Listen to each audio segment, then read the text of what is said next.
Hi friends, welcome to sauce kitchen and my family వ్లాగ్స్లో ఈరోజు special ఏంటి అనుకుంటున్నారా? ఆయిల్తో అస్సలే పని లేకుండా ఎంతో టేస్టీగా ఉండే అటుకుల కట్లెట్ అనమాట. అది ఎలా తయారు చేసుకోవాలి ఏంటి అనేది వీడియోని స్కిప్ చేయకుండా కంటిన్యూ చేయండి. అలాగే ఎవరైతే నా వీడియోని ఫస్ట్ టైం చూస్తున్నారో వాళ్ళైతే నా ఛానల్ని సబ్స్క్రైబ్ చేసుకోవడం మర్చిపోకండి. ముందుగా వీడియోని కంటిన్యూ చేసేయండి. ముందుగా ఒక బౌల్ని తీసుకొని అందులో 1 కప్పు వరకు అటుకుల్ని వేసుకుంటున్నాను.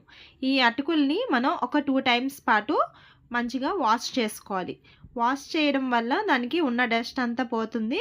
తర్వాత దానిలో 1 కప్పులో సగం వరకు వాటర్ని వేసుకొని మనం నానబెట్టుకోవాలన్నమాట.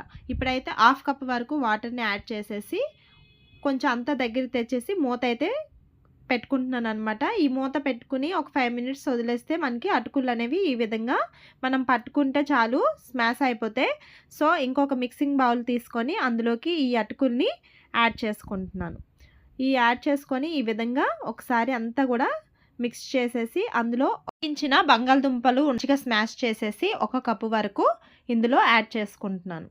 ఈ రెండు మంచిగా వేసిన తర్వాత ఒక 1/2 కప్పు వరకు ఆనియన్స్, అలాగే ఒక 2-3 పచ్చిమిర్చిని ఈ విధంగా కట్ చేసి వేసుకున్నాను. 2 రెమ్మల వరకు కొంచెం కొత్తిమీరని అలాగే కరివేపాకును కూడా చిన్న సైజులో కట్ చేసుకొని యాడ్ చేసుకున్నాను. అలాగే టేస్ట్కి తగినంత సాల్ట్ని అయితే మనం యాడ్ చేసుకోవాలి.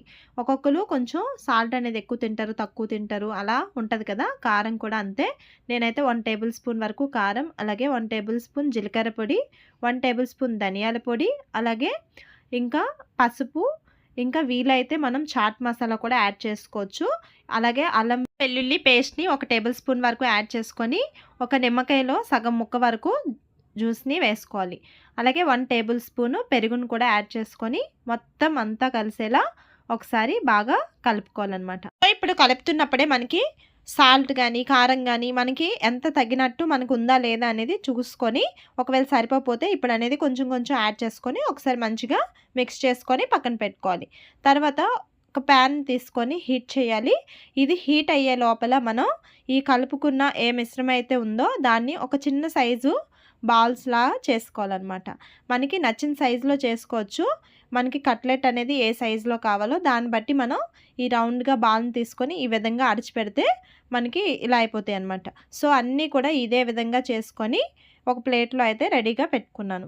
తర్వాత ప్యాన్ మీద మనం ఆయిల్ని కానీ నెయ్యిని కానీ బటర్ని కానీ ఎటువంటిది కూడా యాడ్ చేయకుండా డైరెక్ట్గా మనం దీని మీద ఈ కట్లెట్స్ అనేవి పెట్టేయాలన్నమాట.